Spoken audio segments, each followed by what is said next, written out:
আমাদের বরিশালের ভাষায় একটা কথা বলে, কথাটা যদিও বাজে, তবে বাজে ভাষায় বলবো না।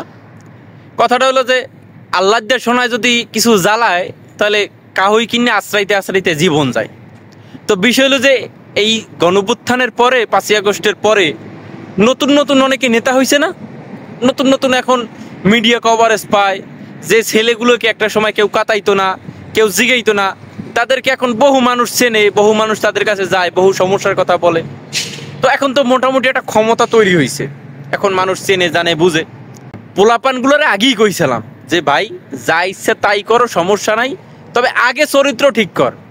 এই দেশের নেতারা ধ্বংস হয় দুইটা কারণে। তার প্রধান একটা কারণ হলো নারী। এরা নারীর লোভ সামলাইতে পারে না।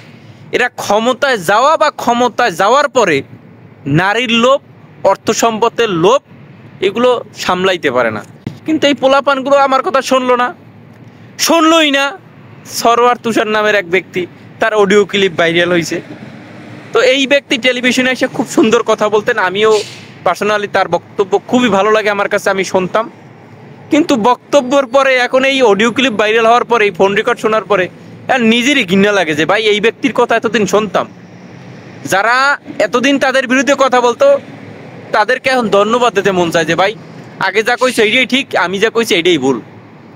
তো এই যারা এখন নতুনে নেতা হয়েছেন, তাদেরকে আবার বলি যে ভাই, চরিত্রটা ঠিক করেন, আর কিছুই না। চরিত্র মানুষের জীবনের অমূল্য সম্পদ। আপনিও ছোটবেলায় পড়ছেন, আমিও পড়ছি, তাই এইটা একটু মাথায় রেখেন।